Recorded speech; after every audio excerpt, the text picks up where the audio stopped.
All right, welcome back to Bitcoin Capital. Today we're coming to you from the first ever Plan B forum event in San Salvador, El Salvador, the heart of Bitcoin country. We're very lucky to have with us today senior ETF analyst at Bloomberg, Eric Balchunas. Eric, welcome. Thanks for having me. Great.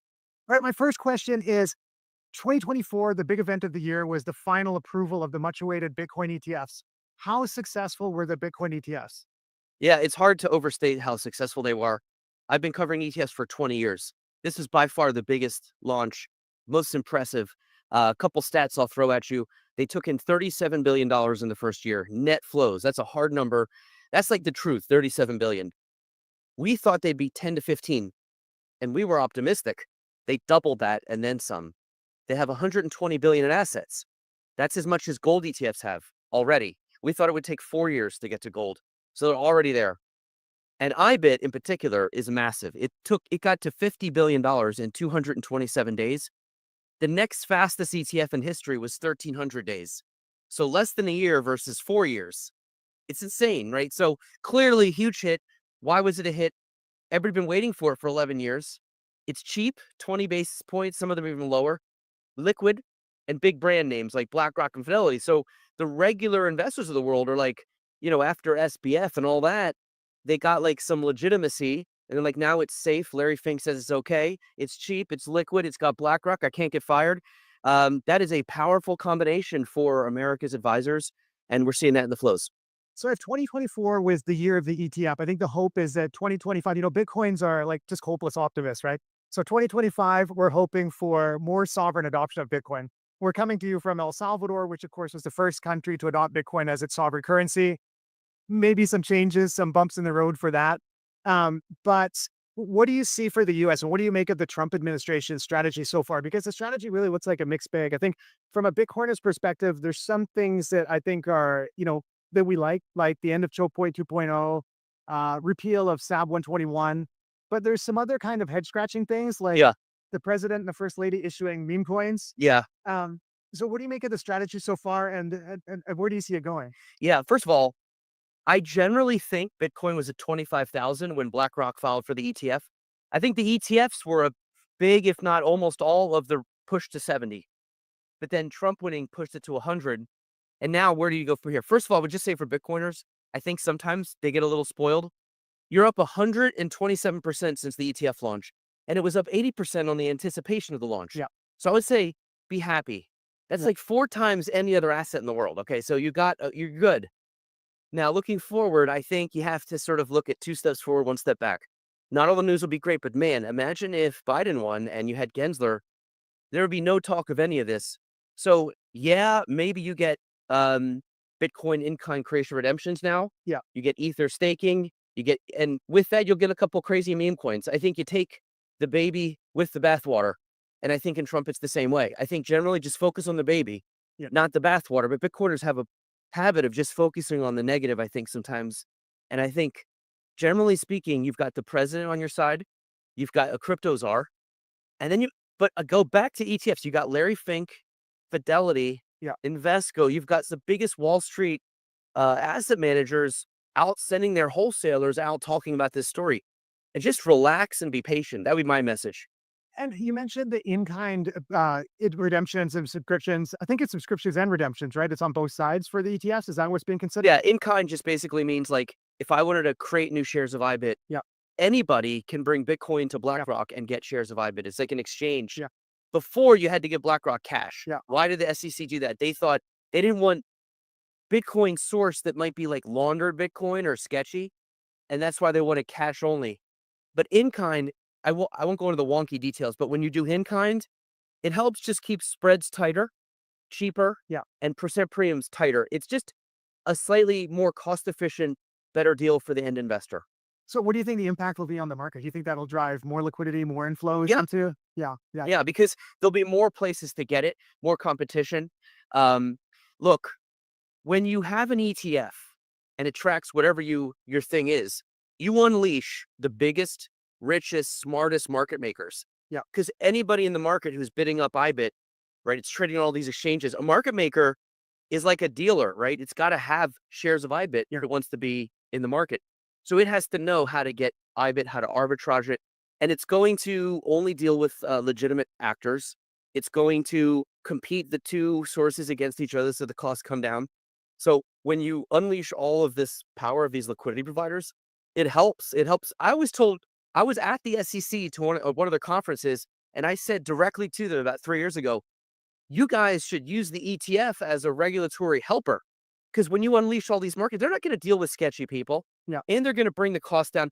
They're going to do a lot of the cleaning up of the quote Wild West that you want to do. In the end, that's exactly what happened. Now Gensler's taking credit for launching the ETFs. And so that's the benefit. And in kind just helps unleash that a little more. Bitcoin gives you financial freedom if you hold your own keys. Take full control with the new Blockstream Jade Plus, the leading hardware wallet solution for investors seeking secure access to Bitcoin capital markets. Visit store.blockstream.com today to order. Yeah, I wonder if almost if the in-kind part could also be a transition for people doing. I know there's regulatory and mandate restrictions towards funds holding their own Bitcoin, but I think ideally from a Bitcoiner perspective, you'd like everybody holding their own assets with their own keys. And I think the investment kind of thesis from Wall Street is purely digital gold right now. I don't think anyone's considering peer-to-peer electronic cash or censorship resistance or anything like that. So maybe that's a transitionary step into getting people more on board with the Bitcoin kind of ethos. Yeah, look, the shift from it's a currency to digital gold was interesting. But the more I think about it, the more what is beneficial about Bitcoin as an ETF investment in a portfolio is it's got the store of value properties. It's truly decentralized. Yeah. It's scarce, and a lot of people believe in it. It's like gold in that way, but gold doesn't move a lot. Bitcoin's volatile. Yeah. To me, it's gold as a teenager. I mean, it's literally 16 years old. Yeah. It's got attitude. It's going to steal the car. Highly volatile. Talks back to you. But that makes it hot sauce. And there is a huge market right now for hot sauce in portfolios because all these investors found these Vanguard index funds and they married them. They're like, Yeah. I never need to like trade again. I'm just going to marry that Vanguard index fund and wait 30 years. Well, they like that, but they're itchy. And so they have a little bucket for like speculation. Yeah. Gold doesn't really fit in that bucket. Bitcoin does. So in my opinion, Bitcoin kind of is a twofer. And that's why I think it's taking off so much in the ETF wrapper. Do you think there's too much hot sauce for a sovereign balance sheet? Like, what do you make of the idea of this national digital asset stockpile? Yeah, so I just think long term, it is a store of value. It's going to settle down. All this institutional money is going to settle the volatility down. But I think if the volatility scares a couple people away, Yeah. it's also bringing in people. So it's maybe a wash. So I wouldn't look at the volatility as bad. And there's nothing you can do about it. It's volatile. And I do think that is something you have to acknowledge that it trades like a high beta stock. In other words, if the stock market goes down, usually Bitcoin goes down a little more. And I think that's something that was a fear for me in terms of what could cause Bitcoin to go down like 40, 50%. Yeah. And I thought, well, if the stock market crashed, but with Trump, he loves having the stocks up Yeah. and he loves a good stock market. So I think it's almost like a Trump put now instead of a Fed put in terms of stocks probably going to be okay. That's good for Bitcoin. So I do think the idea of using it as a reserve is smart. And honestly, let's say it goes up 100%. Damn, that's even better than a reserve. Yeah. And so Well, that's what's happened in El Salvador. that's exactly. So I just think if I'm a corporation or the government, I am having to have a real conversation with myself that this is volatile. It's had 70% drawdowns and stuff. And you have to acknowledge that. So just like a boomer buying the ETF is not putting 100% in, they're putting 1 or 2%. Their nest egg is in S&P 500. Yeah. Yeah. I mean, that's how you handle volatility is with positioning, right? Yeah. As you just make positions smaller. Yeah. So overall, your whole budget or your whole assets, this isn't going to like totally destroy you if it goes down 50%. Yeah. All right. I want to shift gears to security tokens because I suspect we might have a slight disagreement here. So we had comments recently from BlackRock, and they're all of a sudden they've switched from being kind of a villain to a hero, right? They're very pro Bitcoin. Larry Fink seems very pro security tokenization. He had comments that he wants to push the SEC to be faster on allowing tokenization for equities and bonds. And you had some comments on that. Could you maybe share what your thoughts are there? Yeah. So, I mean, look, Larry Fink is the head of the biggest asset manager in the world. Yeah. So everything he says has a lot of weight. That said, my thing with tokenization, I think where there's friction, I think tokenization will help. Money market funds are a little painful. Real world assets, private equity, art. I could see that stuff being tokenized because as a real estate investor, it's not easy. But like tokenizing stocks and bonds, it might help BlackRock save a little money in the back office. Yeah. But ultimately, for the end investor, I can go on my phone right now, Yeah. fire up Schwab, hit IVV, Yeah. hit buy, and I own the S&P 500, the world's greatest stock market, in like 3 seconds for no fee and no friction. It's tough to disrupt that. So part of what I've been skeptical about anything coming along trying to disrupt the ETF is how does it make that easier or Yeah. cheaper for the end consumer? So the answer is, well, it might save BlackRock a little money. Yeah. And Well, I think well, that's what their angle is. yeah, and maybe, but I don't see a retail investor moving unless you make it worth their while. Now, you come with me and say, here's a token for private equity or I don't know, art, something that I can't really buy, wine, baseball cards, I don't know. I could see like, okay, I could add that Liquid assets token and liquid into my, assets. yeah. So that's my presentation today is to explain to people that ETFs are just as disruptive as Bitcoin. Yeah. They are a disruptive power couple. And so I ETFs are so disruptive because they're so good. They're fast, good, and cheap all at once. They're like Amazon. They're very potent. So tokens, I think, have to respect that Yeah. as they go in. And I talk to different token people, and some are like tokens are the end game. It's all good. And then others are like, well, we're gonna win some battles, may not win the whole war, but here, it can make sense. I'm kind of middle of the road, Yeah. but I'm got my ears open because I run an ETF analyst team, and I don't know if we have to change our name to token analyst. We'll see. Yeah, but I think there are some major friction points, right? Like if you look at how Bitcoin trades on Bitfinex, for example, it's 24/7, it's 365, it's real-time settlement. And I think traders and portfolio managers, like they would kill to have that, right? If so, for example, we have if Trump wants to sanction Taiwan. I'm based in Taiwan. Anyone listening in the Trump administration, bad idea. Not sanction, sorry, tariff Taiwan. Don't do that. People want to trade TSMC, they can't, right? So they have to trade something else. So typically Yeah. what they're doing now is they're selling Bitcoin. But I think if you can have, so I look at one of the big opportunities for tokenized public equity as like an ADR or GDR analog. Yeah. Right? Well, the tricky part to all this is that the ETFs come with all this regulatory safeguards. And I'm not sure how tokens get through that. I mean, that's a big question. The other question is the reason there are regulatory safeguards is that if you're on the blockchain, you're totally decentralized. It's like, well, who do you call if there's a problem? Yeah. I think for a mainstream advisor and like somebody who's got a lot of money and worried about losing it, those things matter. The Yeah. anti-fragility of having all those back office people, it actually makes the system pretty robust if it is a little archaic. Yeah. And so when we have these sell-offs, somebody can call the administrator, call the custodian. This checks and balances is actually beneficial. In fact, you can't get an ETF through unless you tell the SEC, we've got a custodian, an administrator. Yeah. They need all this. I'm not sure how tokens are going to check that box. So I get it. I think they won't. Yeah. And I mean, is they won't, you don't want to do that. We want to streamline the system. And this is my criticism of kind Yeah, of but, like but then it's like, well, yeah. if it part of the reason the Bitcoin ETF was so powerful Yeah. is that it did have the SEC stamp of approval. Yeah. That is major for the big chunk of middle America advisor types. Yeah, no, I know that product was successful on a lot of metrics, and it made number go up, which is a good thing. Everyone's happy about that. But I do find it slightly disappointing that Wall Street had to have Bitcoin wrapped in a security and completely spoon-fed to them before they could accept it. Well, I will say this, that if you think about a regular person, Yeah. they're not into the mission. Yeah. They just want something cool in the portfolio and they want to cure future FOMO. They don't want to kick themselves. It goes to a million. Yeah. So they don't want to deal with the wallet. And Sure. and I was like reading, somebody was like in the LA fires, somebody lost their phrase. Yeah. And I was like, an ETF fixes this. And I got obviously blown up by the Bitcoin people, but it kind of true. Like you outsource this for a purpose. I also don't want to track the 500 stocks in the S&P 500. I'd rather buy SPY and outsource it to State Street. People who best of VCs want, no, they don't want, they want to outsource everything. It's a lazy move, Yeah. but that's the whole point. Sure. Yeah. Well, the other thing I would say too is that you mentioned decentralization. I actually don't think the tokenized securities can be decentralized. I think it needs to trade on a centralized platform like Bitfinex Securities, because you have a regulator. You need to know who your shareholders are. You need to know who the investors are. You need to have a whitelist, right? Because you need to make sure that from our perspective, we need to make sure that there's no American investors on the product. Yeah. You need to make sure that it can't go to Iran or wherever. So you need those kind of things. So I wanted to tell you about one issuance that we did and just kind of like get your feedback on that, called the Blockstream mining note. So it raised $50 million over 8 tranches. It was tokenized on the Liquid network.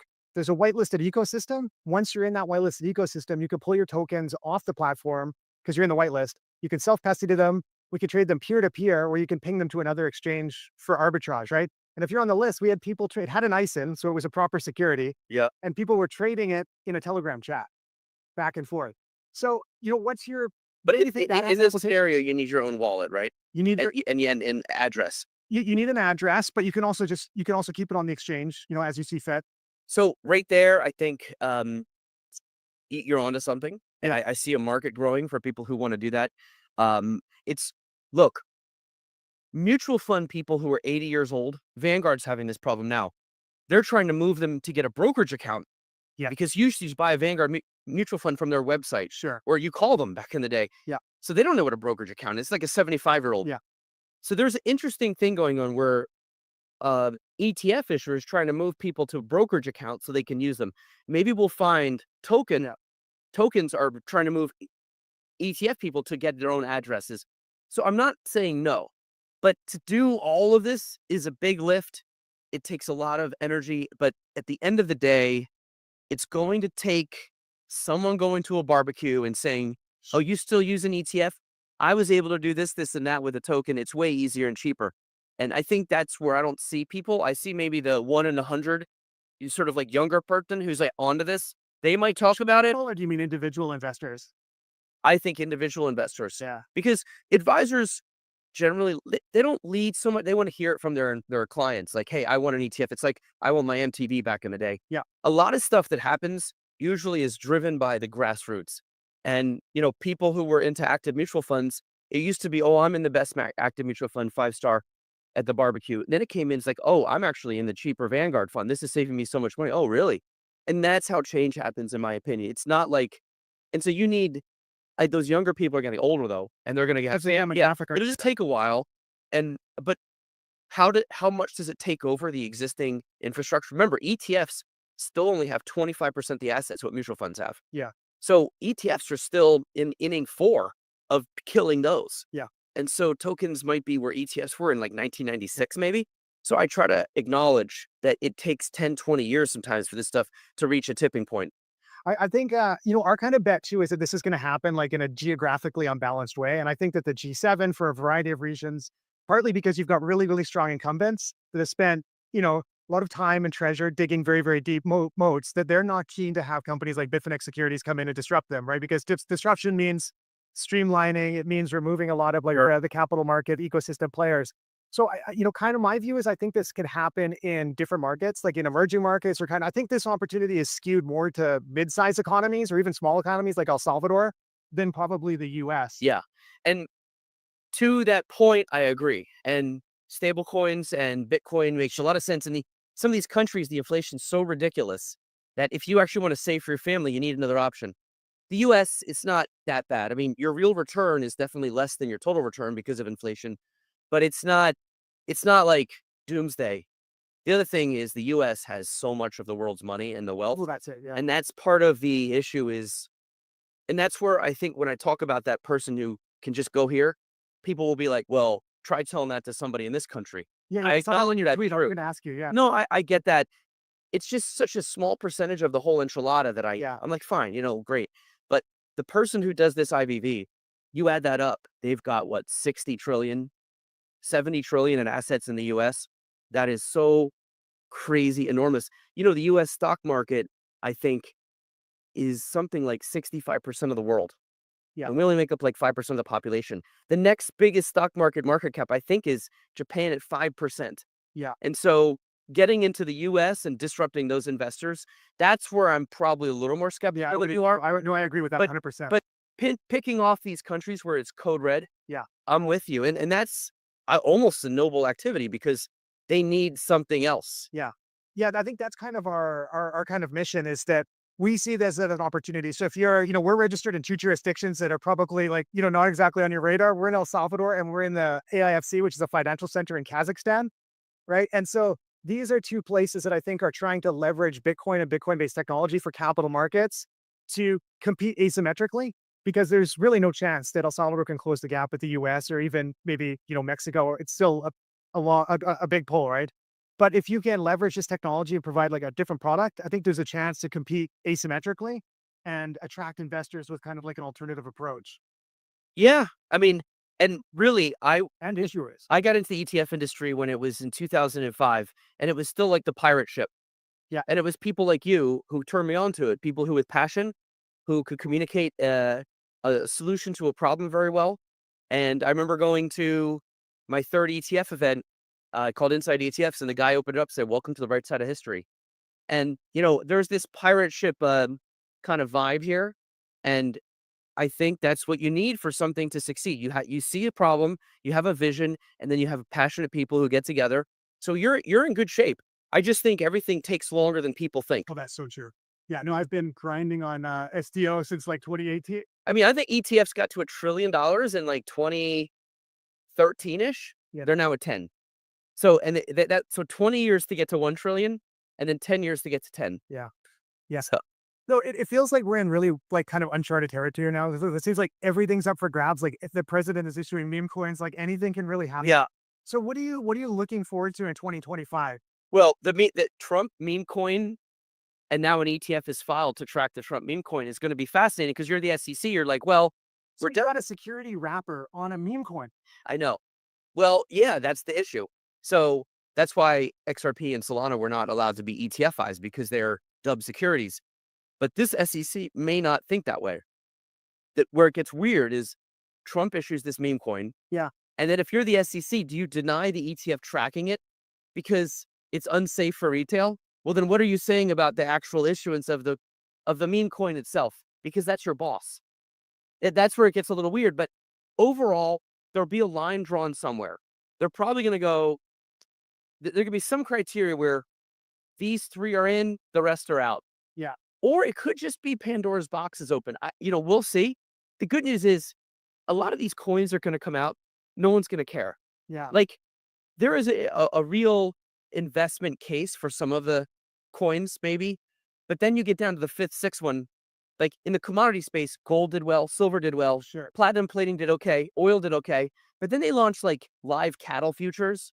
They launched nickel, aluminum. They're closed. Nobody cares. So there will be a point where even if they're launched, the market won't buy them. So that's what I was going to ask about the ETFs. Is the Bitcoin ETF was a massive success, and Wall Street got a taste of number goes up.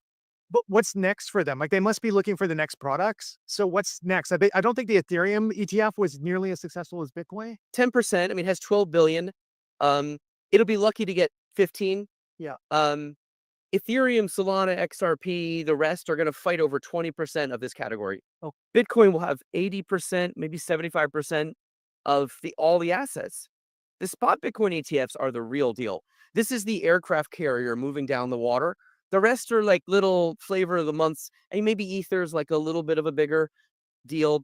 XR, and then you get smaller. And then by the time you get to like Doge and all this stuff, it's just like again, real minor stuff it gets a lot of print and news because it's funny and it's interesting, but asset wise, spot Bitcoin ETFs, just keep the eye on the ball. That's where all the money's going to go. Yeah. Okay. So there isn't anything big that they can do to follow up on that. So that's kind of what I say. Is that what Larry Fink is thinking? Is like we've done a securitized token with the Bitcoin ETF. Like, is the follow up on that tokenized securities?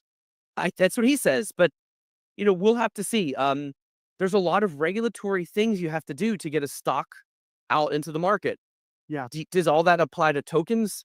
Because at some point, you're just going to basically have a token that's the same thing as I don't know. The issue with all this is the amount of regulation in the US is pretty hefty.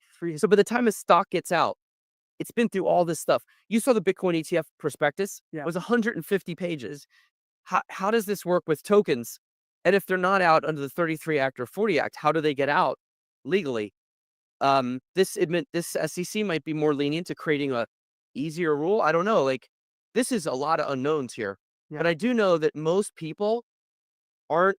Again, the big blob of money in the U.S. it is probably going to want some kind of a SEC approval, and that way, when it's approved, it can start to trade on all of the exchanges and be readily available for America. It's sort of like the FDA. You wouldn't want to buy a drug that isn't like, and CVS wouldn't carry something that isn't approved. So you got to get through that. They just can't, right? They can only invest in things that have been signed off by the regulator. Yeah. And that's a big challenge. But Larry Fink is like no joke, right? he hires people from the SEC sometimes when they leave. So if anybody can like work this out from not being in the regulatory body, I mean, Larry Fink's a great champion to have. Okay. Final two questions. I wanted to go back and touch on you on like the ADR and GDR thing, because I think that's one of the big applications for tokenized securities. I'm not sure if we completely rounded that one off. Do you think that tokenized securities could kind of fill that niche, acting as like a DR kind of concept? So in Asia, we have a lot of companies that want access. Okay, you think that Yeah. could work? Yeah, like an ADR. ETFs are kind of ADRs. I mean, there's a Japan ETF. It's kind of like an ADR.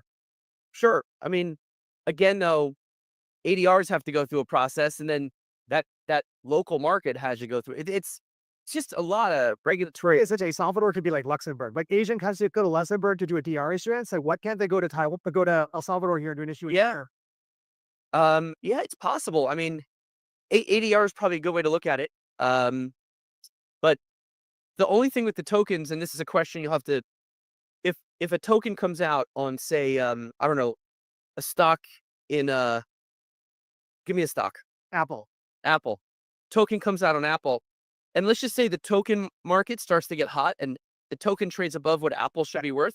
Who arbitrages that? Are it all market makers who do ETF market making? Do they come in and arb that? Hedge funds? Yeah, this is my pitch. So you're kind of recreating ETFs in a way. Well, this is my pitch to conventional securities exchanges and kind of like smaller regions. You know, there's an exchange in El Salvador, there's exchanges in Mexico. A lot of these exchanges have like very little liquidity.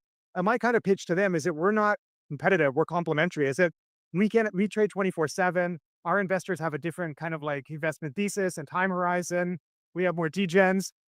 Yeah, you do. They'll pivot up, right? And then you'll have those like natural arbitrage opportunities that should drive liquidity on both. So that's kind of my pitch to like the second, third, fourth tier exchanges around the world. Yeah. Um, and if you were a arbitrager, there could be more money to be made in these wider spreads. So yeah, look, I'm not saying no. I'm just saying that where ETFs are now took 30 years. Yeah. A lot of wins, couple losses, and a lot of time for it to make its way to the barbecue. Yeah. Yeah. All right. Okay. Last question. I think we kind of touched on this, but what are you looking forward to in 2025? What's your big hopes? I mean, the altcoin race is certainly one of the top three things. The other thing is ETF share classes being bolted onto mutual funds. That's wonky, and I won't go into detail, but that's interesting. And the third thing might be related to you is putting private assets in ETFs and turning the ETF into a semi-closed-end fund, private credit, private equity. Maybe not 100%, but like, if you know, baby steps. Yeah. That would be interesting because private equity and private credit is $14 trillion market, and currently retail can't access it. In a way, we're getting tokenish and trying to get this to the masses. Yeah. That's going to be interesting. And there's a couple filings that are with the SEC as well. And we'll see if those get through, how much they can get through. And they involve big private equity companies like Apollo. And so they're directly involved. It should be interesting. All right. Good stuff. Well, appreciate it, Eric. Yeah, thank you. It was great. Thank you. Bitcoin gives you financial freedom if you hold your own keys. Take full control with the new Blockstream Jade Plus, the leading hardware wallet solution for investors seeking secure access to Bitcoin capital markets. Visit store.blockstream.com today to order.